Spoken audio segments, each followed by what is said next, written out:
જય શ્રી કૃષ્ણ. ઓમ નમો ભગવતે વાસુદેવાય. મિત્રો, સ્વાગત છે તમારું મારી આ ચેનલ આધ્યાત્મિક પંથમાં. આજના આ વિડીયોમાં આપણે ચૈત્રી અમાસ વિશે જાણીશું તથા ચૈત્રી અમાસના દિવસે સાસુ વહુની પ્રસિદ્ધ કથા વાર્તા પણ સાંભળીશું. તો આવો જાણીએ ક્યારે છે ચૈત્રી અમાસ તથા તેમાં કરવામાં આવતી પૂજા વિધિ અને વ્રત વિશે.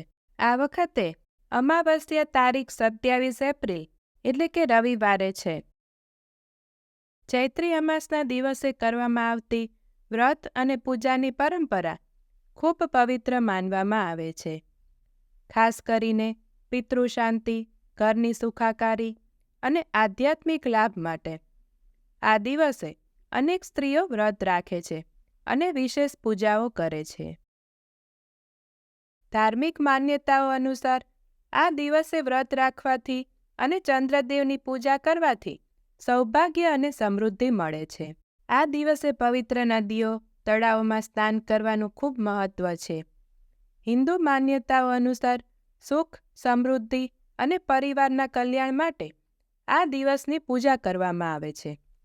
આ દિવસે પૂજા કરવાથી ઘરમાં સુખ સમૃદ્ધિ આવે છે અને લોકોનો ઉદ્ધાર થાય છે. આ દિવસે પૂર્વજોની પણ પૂજા કરવામાં આવે છે.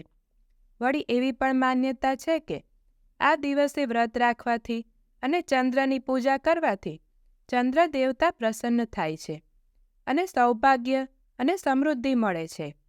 તેનાથી વ્યક્તિને માનસિક શાંતિ મળે છે.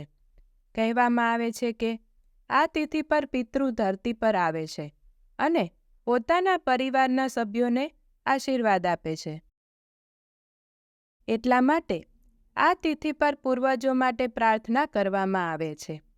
પિતૃની પૂજા થવાથી આ અમાસને શ્રાદ્ધ અમાસ પણ કહેવામાં આવે છે. પિતૃદોષથી મુક્તિ મેળવવા માટે આ દિવસ પિતૃતર્પણ, સ્નાનદાન વગેરે કરવું ખૂબ જ પુણ્ય અને ફળદાયી માનવામાં આવે છે.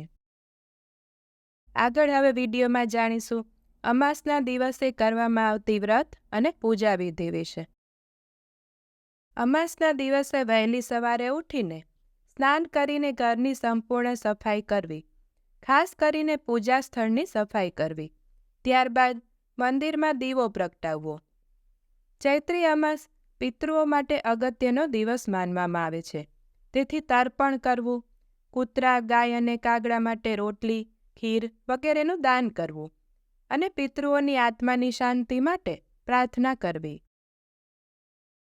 આ ઉપરાંત અમાવસ્યા માતાની ધૂપ, દીપ, કુમકુમ, ફૂલ વગેરે વડે પૂજા કરવી અને દીવો પ્રગટાવવો. દીપ પૂજન પછી માતાને મીઠો પ્રસાદ ધરાવવો. અમાવસ્યા માતાની વાર્તા કહેવી અથવા સાંભળવી, જે સાસુ વહુની વાર્તા ઘણી પ્રસિદ્ધ છે અને આ વાર્તા આપણે આ વિડીયોમાં આગળ સાંભળીશું. મૌન રાખી ભક્તિ કરવી અને ઘરમાં સાત્વિક વાતાવરણ રાખવું. આ દિવસે ઘણા લોકો નિર્જળ વ્રત રાખે છે અથવા ફળાહાર કરે છે. સાંજ સુધી પૂજાપાઠ અને ધ્યાનમાં સમય વિતાવવામાં આવે છે. આ ઉપરાંત ઘરના દરવાજા પાસે તલના તેલનો દીવો પ્રગટાવવો. તો ચાલો હવે સાંભળીએ અમાસની કથા વાર્તા. એક ગામમાં સાસુ અને વહુ રહેતા હતા. વહુનો પતિ એટલે કે સાસુનો દીકરો વિદેશ ધંધા માટે ગયો હતો. ઘણા વર્ષ થઈ ગયા હતા, પણ તેનો કોઈ સંદેશો ન આવતા સાસુ વહુ બંને દુઃખી હતા. સાસુ ખૂબ ધાર્મિક હતા. તે અમાવસ્યા માતાનું વ્રત કરતા અને ઘર સાફ રાખતા, દીવો પ્રગટાવતા અને પિતૃતર્પણ કરતા. તેમને વિશ્વાસ હતો કે અમાવસ્યા માતા બધું જોઈ રહ્યા છે અને યોગ્ય સમયે બધું સારું કરશે. વહુ આવી સંસ્કારી નહોતી. તેણીને લાગતું કે શું ફાયદો એવી માતાની પૂજાનો જે મારા પતિને પાછો લાવી શકે નહીં. સાસુએ વહુને સમજાવ્યું, દીકરી, માતા પરીક્ષા લે છે. શ્રદ્ધા રાખીશું તો માં આશીર્વાદ જરૂરથી આપશે. થોડાક દિવસ પછી અમાવસ્યા આવી. સાસુએ વહુને કહ્યું કે આજ રોજ ખાસ વ્રત રાખીએ, ઘરમાં દીવો પ્રગટાવીએ, માતાને પ્રસાદ ચડાવીએ અને કથા સાંભળીએ. વહુ પણ આ વખતે શ્રદ્ધાપૂર્વક માતાની પૂજા કરવા લાગી અને સાસુમાની વાત સ્વીકારી. તેણે પ્રેમથી ઘરમાં દીવો પ્રગટાવ્યો, સ્નાન કરી પૂજા કરી, મીઠી રસોઈ બનાવી અને માતાની વાર્તા કરી. એ જ રાત્રે વહુએ સપનામાં માતાને જોયા. માતા સ્મિત કરતા બોલ્યા, હવે તારો પતિ પાછો આવશે. તે શ્રદ્ધા રાખી છે, આ માટે તને હું આશીર્વાદ આપું છું. બીજા દિવસે એક દૂત ઘરે આવ્યો. તેણે સાસુને કહ્યું, તમારા દીકરા વિદેશથી આવી રહ્યા છે. તેઓ ખૂબ ધનવાન થયા છે અને માતાની કૃપાથી બધું સારું થયું છે.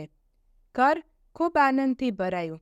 ત્યાર પછી વહુ પણ નિયમિત રીતે અમાવસ્યા માતાનું વ્રત રાખતી અને બીજાને પણ એ વાત કહેતી કે જ્યાં શ્રદ્ધા હોય ત્યાં માં જરૂર પ્રસન્ન થાય છે. મિત્રો, જેમ અમાવસ્યા માતા સાસુ વહુને ફળ્યા, તેમ આ કથા વાર્તા સાંભળનાર તથા કહેનાર સૌને ફળજો. જય શ્રી કૃષ્ણ. જો તમને મારો આ વિડીયો પસંદ આવ્યો હોય તો લાઈક અને શેર જરૂરથી કરજો અને ચેનલને સબસ્ક્રાઈબ જરૂરથી કરજો.